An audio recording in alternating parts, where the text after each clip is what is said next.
Also on Netflix, I watched what is without question the most underrated, underappreciated, overlooked animated film of all time.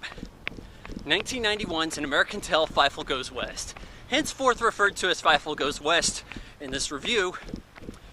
This is a movie that came out the same year as Beauty and the Beast. Though Beauty and the Beast comes out at the very tail end.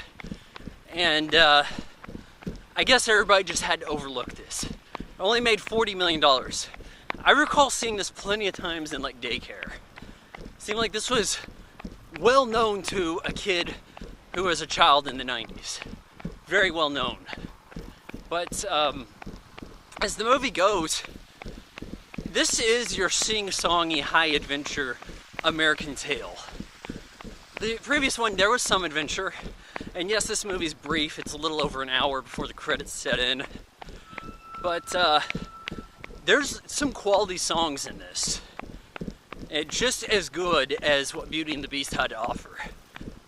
But it doesn't get any love today. Why? Because it's not a Disney movie. That's it, man. I'm telling you. Disney has plotted to make sure nobody remembers Fievel because they don't want a mouse sharing the spotlight with Mickey.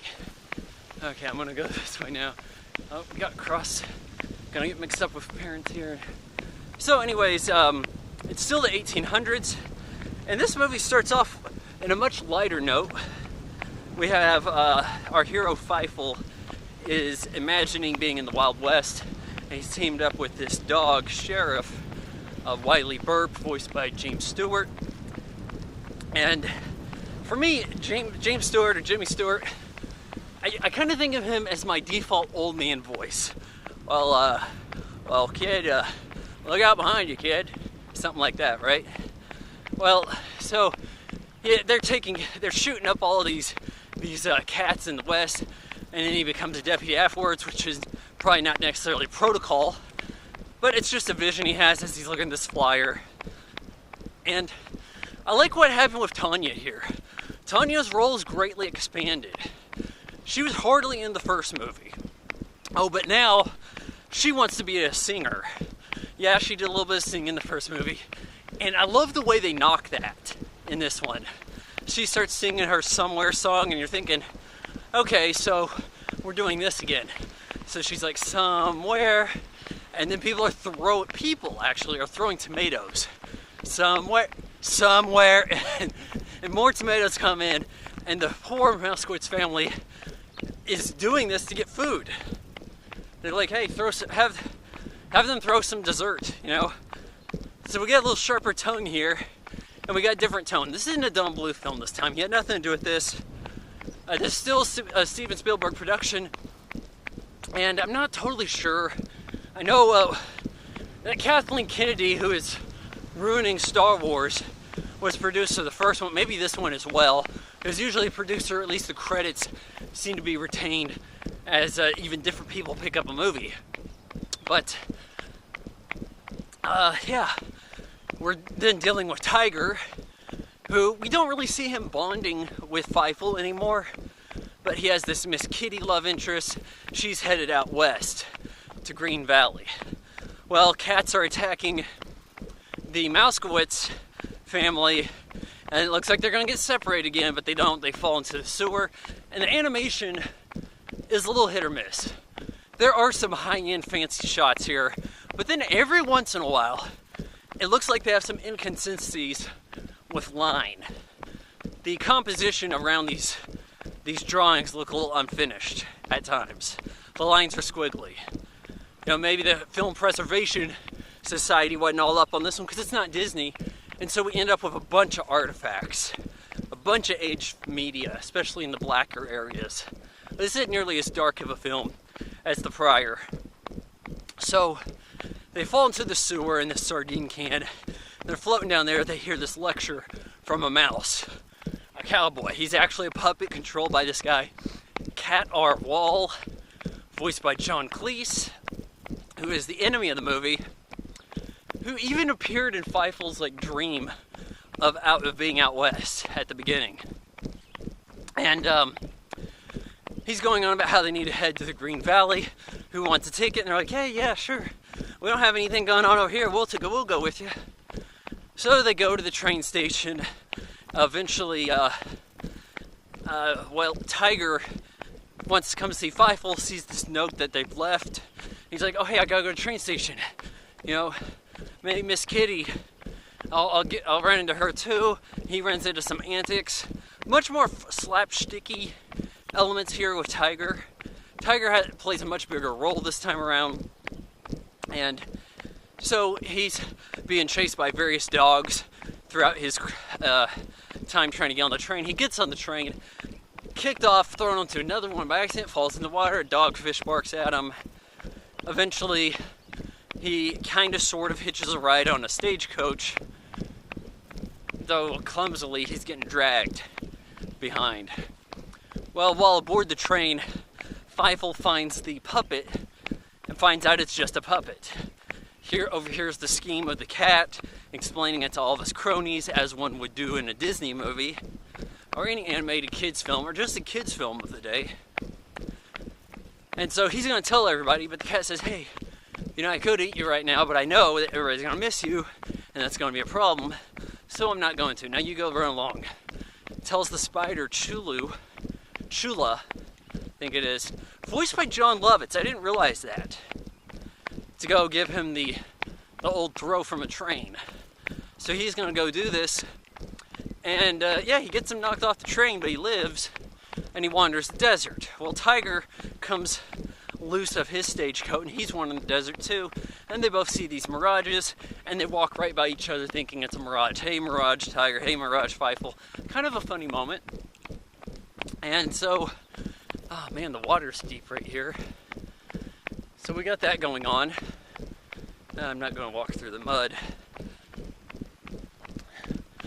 And eventually, it's like some hawks. He sees the mouse. Fievel tries to chase him down. He goes into a hole. There's a scorpion. And Tiger has a little bit where these bones are following him. And it's like, well, now the movie's getting much less realistic, right? Oh, well, there's some creatures, maybe they're desert mice, who are kind of done up as stylized Native Americans with their own customs and such. And they're going to eat Tiger, but then they find that he matches this this mountainscape behind them, and so they declare him a god. And then during a festival to celebrate that, they're shooting down this bird, which is the one that's carrying Fievel. It crashes, Fievel's found, and so Tiger and Fievel are reunited, and they get to be pals. But not so fast. Fievel's a god, he needs to stay here, be a god. Fievel takes a stagecoach, where they then play the rawhide theme as he goes into town. Comes across Wiley Burt, doesn't really realize it, he's just this old dog who's chilling. The family, meanwhile, things are not really going that well. Yeah, they have crappy digs still. They have some water where they set up shop, but Chula goes by under orders from Caterwall to close up the water supply, and now things are looking kind of grim. Oh, but the cat says, hey, you know what, we work together, everything's gonna work out just fine. And that's really not a bad means here. I mean, working along, is that really a bad message? You know, maybe this teaches kids, hey, some people may say they're working with you, but secretly they have other designs. You know, maybe there's a bit of life lessons here for you.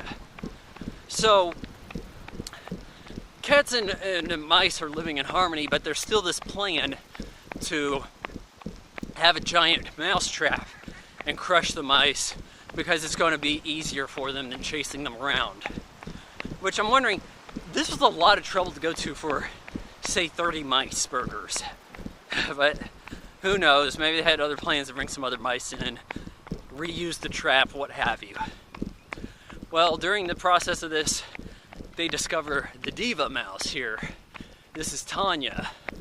So Tanya is singing, and Caterwall comes across this, and he's just like really captivated. This is a good song, by the way. Dreams to Dream. It's like, geez, they really whipped this one out of nowhere. this song brings me to tears, man. And Tanya's rendition of it's actually better than Linda Ronstadt's during the credits. Way better than these geese. And this is like kind of a heavy drama type moment. And I like the way how the cat's hand is kind of dancing with her. And it's just a solid song. And so you definitely don't want to pass this movie up even under this regard. If you thought maybe the first movie wasn't really something girls could relate to, at least with Tanya having a bigger role, I think this is more for all sorts of kids. So Fievel finds out about the plan from the cats, and so he eventually comes across the dog sheriff who he needs help from, but the dog is like, hey, I'm too old, kid. I need to train a deputy, another dog. It's like, hey, I don't know a dog, but I know a god. And dog and god are almost the same. So he goes to Tiger, says, hey, I know you're a god and all this stuff, but it takes real grit to be a dog. I need your help. You gotta help me save my family from the cats. He's like, okay, fine. So then they have a training montage with Wiley Burp, the sheriff. And it's a fun little stuff. He's talking about the lazy eye, where he's gonna freak him out with his eye popping out at him, intimidate him. But it just his head starts blowing up and like going all crazy. I think kids would laugh at that a lot. I know I used to. Yeah, even there's this part where he's walking tall, he's got his chest puffed out, falls off this rockscape, crashes, and then says, I hurt myself. Funny. But they train him up, and in a matter of no time, they're ready to go at this. Like, Tanya has one more song bit. Actually, it's probably before this stuff happened, but find the girl who you left behind something. You can't really hear the lyrics too well from this because there's so much action with Fievel going all around as he's being chased by the spider. And so, even watching this on Netflix, I probably should have put this in closed captioning or subtitles to try to make out what was being sung during the song. But it's still a catchy, good song. Like, there's good songs in this. Yeah, I realize that Beauty and the Beast probably has 3 good songs too, but that doesn't mean you have to hate this movie. So, as we continue here, they have their big fight. Their actual gun gets brought into it, and it's acting kind of as a cannon because of the size of all these creatures being so much smaller. And they eventually like boot the cats. Like, okay, well, Tiger roughs up everybody, saves Miss Kitty, who's in town, was training Tanya to be a singer, and all the cats get shot up in the air because they get on the mousetrap and they get flung. I think that's what happened to them. But actually, I like the way how Caterwaull's like, oh no, wait, the diva's on the mousetrap. You'll crush the diva. Don't trigger the trap. He's gonna cut this red tape. When all these mice were sitting on it, they thought they were in the bleachers, but it's actually a mousetrap. You'll crush the diva. No. So there was some concern there. She was like singing like just real quickly, "Can't you see you're in a mousetrap?" And it's got everybody to leave. But they had their big fight. The cats fly up through the air, land in this mailbag that gets picked up by the train, and then Caterwaull is found by this woman who's like, "Oh, my poopsie, my kitty, whatever." And so he's lost his anthropomorphic identity, and now he is just a house cat with like a bib and a pacifier or something, or a baby's hat, whatever you call it stuff. And so the mice have actually established a good area here. Things are looking good for everybody. Fievel sits with Sheriff Wiley Burp, and he gets his deputy badge, and he's like, you know what, I don't think I really need this or deserve it, whatever. And this whole movie, he had a cowboy hat that he never got anywhere. He just turned his dad's hat that was given to him in the beginning of the first movie inside out early on in the film, and it became a cowboy hat. Turns it back around, and it becomes his dad's hat.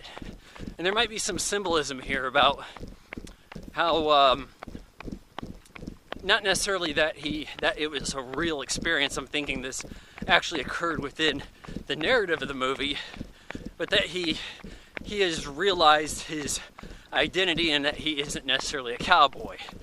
That was somewhat of a childish whim of his, and now he's ready to be a grown-up like his dad, and so the hat has returned in some way. Or I'm rambling or seeing too much into it. I think there's a lot of merit to this film. Only made $40 million. What the hell? Beauty and the Beast made at least like 300 million. Yeah, Beauty and the Beast does have better animation. I can agree. But it's a little lacking in action. I mean, this is pretty high on action, man. Oh, yeah, you were complaining, critics, because the first one was all doom and gloom, but it had a happy ending, so really, it came around. It had a happy ending. You can't say it was a sad movie through and through. It was an emotional roller coaster. Oh, but you complained. So what'd you get this time? You got some more slapstick, and it worked. The comedy from Dom DeLuise was there. Oh, but you complained more. 40% on Rotten Tomatoes. Can't believe it.